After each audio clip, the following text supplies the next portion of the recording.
Начать демонстрацию этого фильма хочется с небольшой легенды, рассказанную нам Асланом, кандидатом исторических наук Асланом Казаковым. По преданиям, род Казаковых произошел от одного мужчины, который был частью славного княжеского абхазского рода Ачпа. По каким-то неизвестным причинам он ушел из Абхазии в очень давнее время и оказался в Кабарде. Со временем род Казаковых в Кабарде стал многочисленным, они проживали хорошо среди своих братьев, пока не наступил какой-то трудный этап в истории, в жизни, когда в Кабарде наступил голод. Соответственно, он коснулся и Казаковых. И они решили послать делегацию к своим братьям в Абхазию с просьбой о помощи. Делегация благополучно дошла до Абхазии, нашла своих родственников, погостила у них. Абхазы встретили их прекрасно, согласно всем этикетам, нормам гостеприимства. И после всех церемоний, необходимых церемоний, они спросили, зачем они пришли. Услышали ответ и услышали легенду о родственных связях. И задали простой вопрос. А чем вы прославили нас в Кабарде? Чем вы прославили нашу фамилию в Кабарде? Есть ли какие-нибудь героические песни, оставшиеся в памяти народа, в которых упоминаются наши предки? Есть ли какие-нибудь топонимические названия рек, гор, холмов, которые бы остались на века в памяти народа? Услышав отрицательный ответ, они снабдили делегацию подарками, провизией и отправили обратно в Кабарду с наказом, чтобы в следующий их приезд в Абхазию они бы имели уже такие примеры, которыми могли бы гордиться, которые бы прославляли бы их род. Продолжением своего рассказа Руслан Кармов подытожит наш фильм, а пока поговорим о тех, кому он посвящен, об абазинах.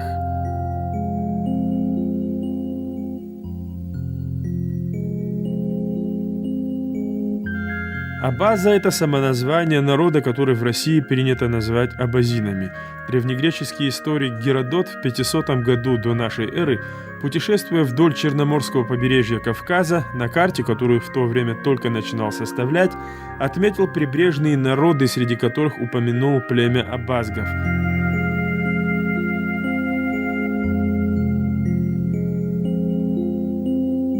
Абазины, абхазы и адыги – родственные народы. Этот факт под сомнение уже никто не ставит. По языку абазины ближе к абхазам, по традициям – к адыгам.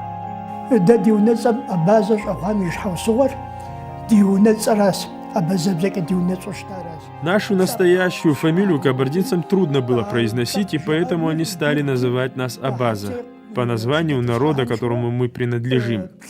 В свое время наш род переселился в Малую Кабарду, а под занавес Кавказской войны, когда племена выселяли в Турцию, мой дед в числе многих других оказался на чужбине.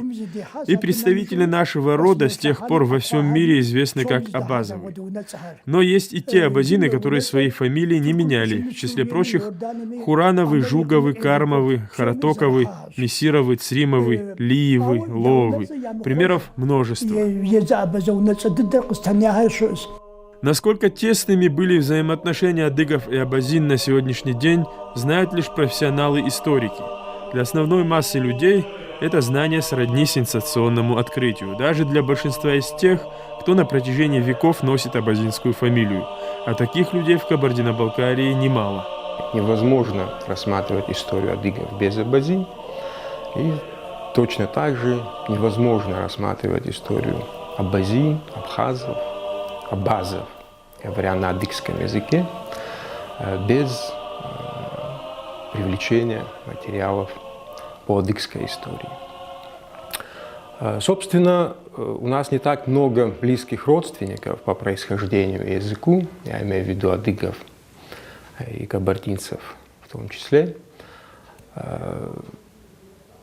Все народы абхазо-адыгской языковой группы – это близкие родственники. Наш язык или языки, выросшие из общего корня, адыгский, убыхский, абхазский, абазинский – это фактически различные модификации одного праязыка. Адыги и абазины были соседями на протяжении тысячелетий. Если опираться на данные историков, этому соседству как минимум 5000 лет. Абазы очень легко интегрировались в адыгскую среду и наоборот. Это еще раз подтверждает родственную взаимосвязь. В отличие от кабардинцев, абазины не были подчинены одному верховному правителю. У каждого общества был свой князь. По словам историка Заурбека Кожева, из архивных и фольклорных источников явственно следует, что абазины очень тесно и интенсивно взаимодействовали в период становления Кабарды как княжества. Один тот факт, что, скажем, Инал, который по преданиям был трижды женат, был абхазским зятем, так скажем. То есть первые его жены были, по преданиям адыгским, по черкесским преданиям, они были из княжеских родов Ачпа и Чачпа, абхазских владетельных княжеских родов. Естественным образом это не могло не сыграть свою роль и в истории возвышения Инала, и в дальнейшей истории взаимоотношений Кабарды и абазов, и причерноморских, и северокавказских. Более того, как мы все знаем, могила Инала, почитаемая как святое место местным населением, располагается на территории нынешней республики Абхазия. В период докавказской войны это была территория проживания такой локальной причерноморской группы абазов, которая известна в русских источниках как садзи-джигеты. Кабардинское общество было достаточно открытым для общения и взаимодействия с другими народами. Князья не препятствовали желанию соседей жить здесь или найти, к примеру, временный приют. Она обладала огромным ассимиляционным потенциалом Кабарда. Но эта ассимиляция происходила добровольно. Ну, добровольно как? Никто никого насильно не ассимилировал, никто не запрещал разговаривать на своем языке. Находясь в Кабарде, допустим, абазины, Кабарда – это политическое образование, прежде всего. На этой территории, на территории Кабарды, как политического образования, княжества проживали и абазины, и осетины проживали частично, и нагайцы, которых кабардинские князья приглашали и дали землю, чтобы они жили на территории Кабарды. Исходя из каких-то военно-политических проблем, необходимости решения каких-то вопросов, необходим был демографический потенциал, военный. То есть в этом проблем не было, но именно привлекательность вот этой субэтнической кабардинской культуры аристократической, которую они выработали, и она была широко известна на Кавказе, и вот этот субкультура аристократическая. Аристократы создают такие образцы культуры в этикете, в одежде, в вооружении, в общении и так далее. И это все самое лучшее, все, что было создано, оно было настолько привлекательно, что даже соседние народы стремились не только подражать, но и освоить эту культуру. Если, к примеру, нагайцы или ингуши ассимилировались в кабардинской среде более или менее долго, то абазины вливались практически мгновенно. Это и есть следствие общности культур и этнического родства. Это был один народ. И, как говорят лингвисты, мы разговаривали в то время, наверное, на каком-то одном языке. Языки со временем расходятся. Но так как у нас общая культура, общий язык, корни, мы все знаем, что если, допустим, в XVIII веке, выехав из Кабарды, путник, он бы ехал до Абхазии и каждом, субэтносе останавливался бы, гостил бы там недели 3, месяц, то он мог бы, спокойно разговаривая, понимать языки, доехать до Абхазии, уже говорить на абхазском. Насколько этот переход был постепенный такой. И, значит, язык у нас один, корни одни. И абазины мы знаем, которые жили на Северном Кавказе, которые переселились с Абхазии сюда в XIV веке, они тоже были двуязычны. То есть языковой проблемы у нас не было. Это не тот фактор, который должен нас политически разъединять. А общее этнокультурное пространство было. Да, не было, может быть, общего политического пространства. Была там Абхазия, отдельно княжество, была Черкесия, страна, которая включала и вот эти вкрапления абазин, общества абазинских. И были черкесы, была Кабарда, более как бы политически обозначенная единица. Но это была общая страна. По общепринятой версии, абазины ушли с территории нынешней Абхазии и расселились в тех областях, где и проживали до начала Кавказской войны. Кабардинцы до сих пор называют абхазов абазами, живущими за хребтом, а абазин зовут просто абазами. То есть абазами называют и тех, и других. С тех пор на протяжении многих веков абазины и адыги тесно взаимодействовали и, говоря ненаучным языком, смешивались друг с другом.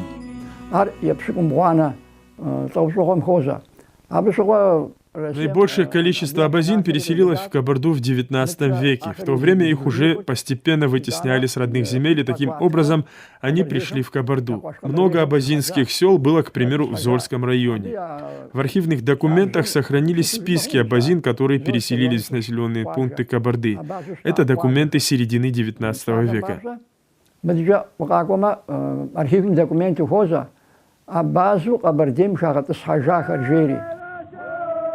Убыхи. Еще одно племя, входящее в семью народностей под единым названием абаза. Почему входящее, а не входившее? Ведь принято считать, что убыхов не осталось.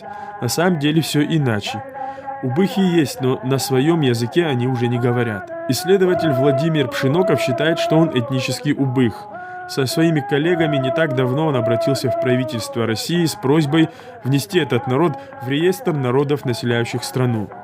Мой дедушка говорил своим детям, даже невесток своих сажал за стол, когда начинались такие разговоры об истории, о роде. Он говорил, что мы абаза. Он не говорил убых, он не говорил абазин, так как на черкесском языке в семье разговаривали, они говорили мы абаза. Вот так и говорил мой дедушка. И когда говорил, откуда пришли, он говорил, с Абазгии пришли. На черкесском это так и звучит.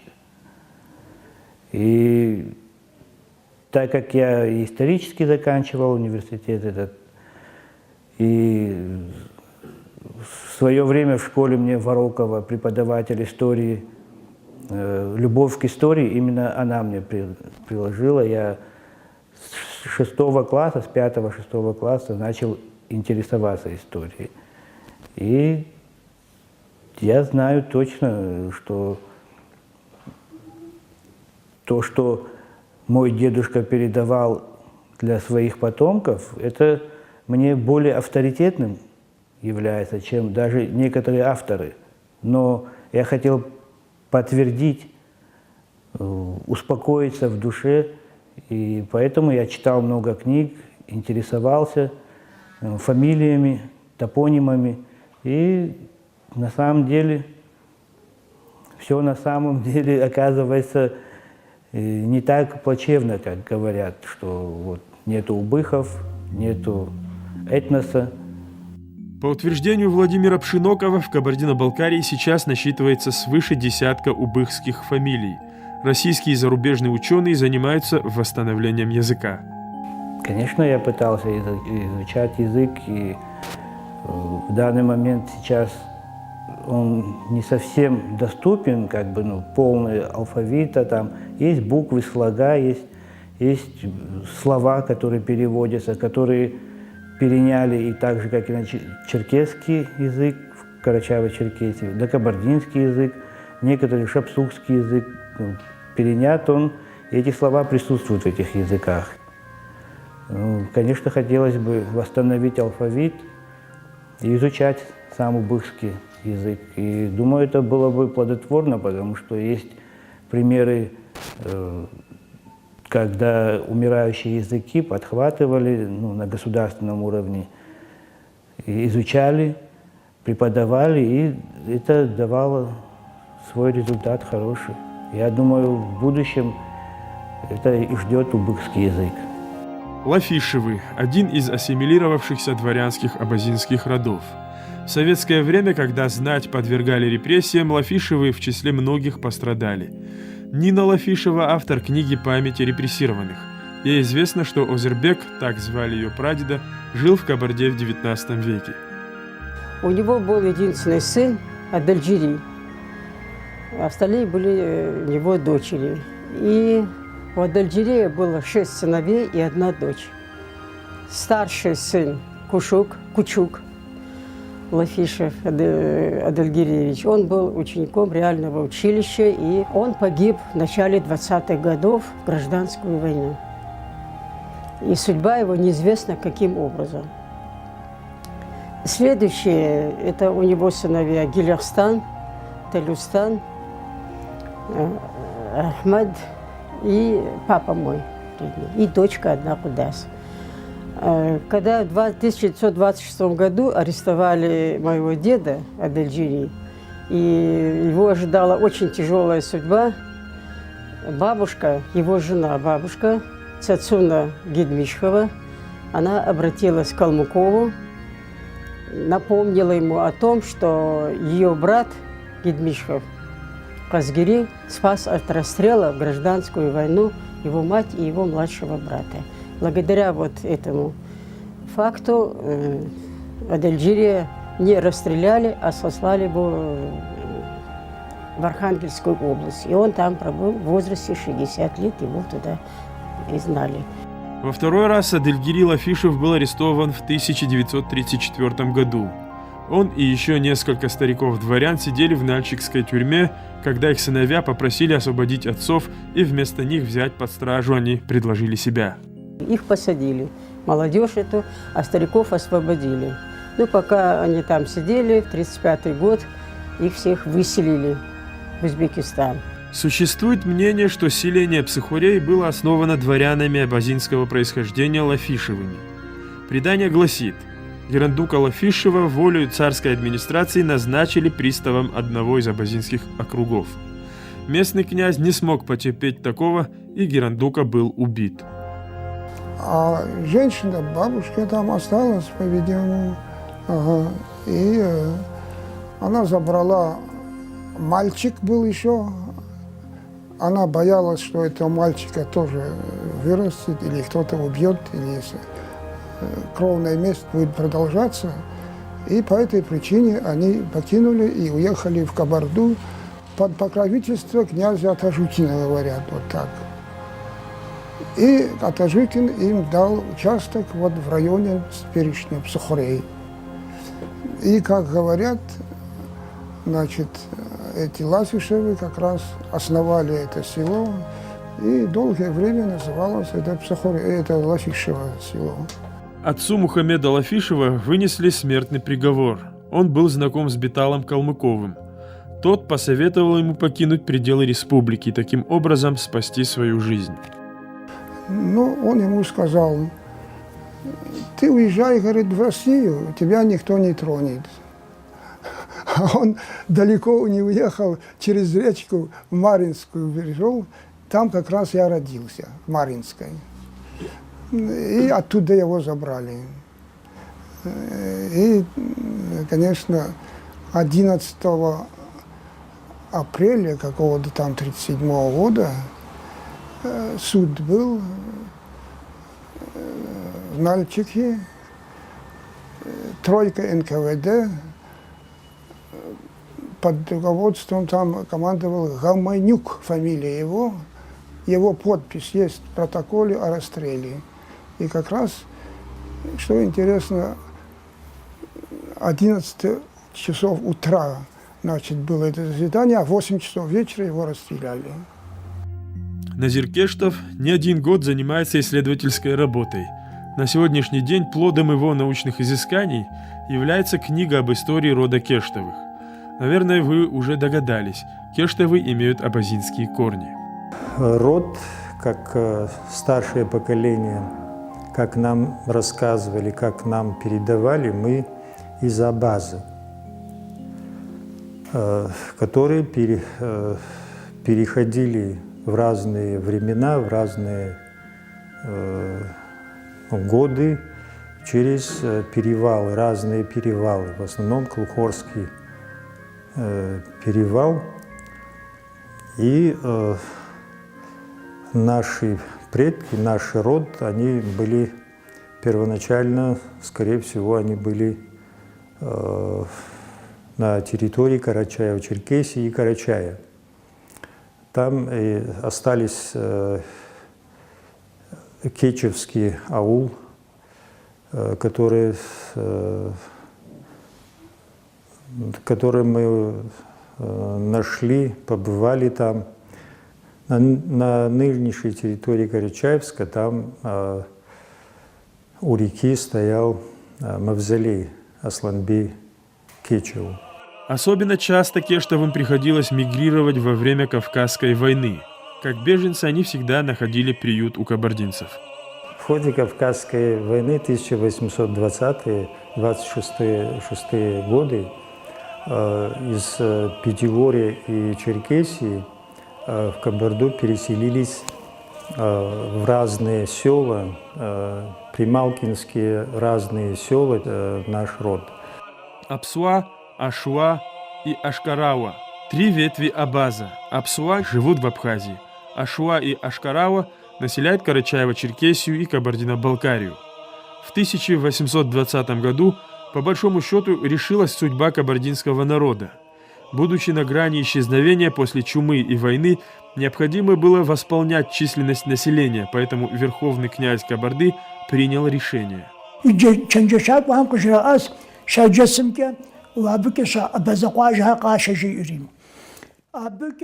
Согласие абазинских правителей князь Кучук, начиная с 1820 года по 1830, переселил в Кабарду более 20 абазинских аулов.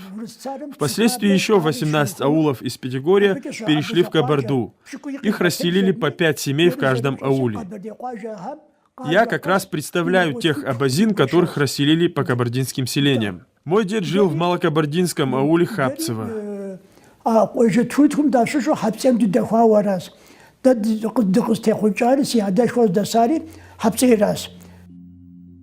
Исторические документы 17-го, начала 18 веков гласят о том, что абазины в большом количестве населяли долину реки Баксан.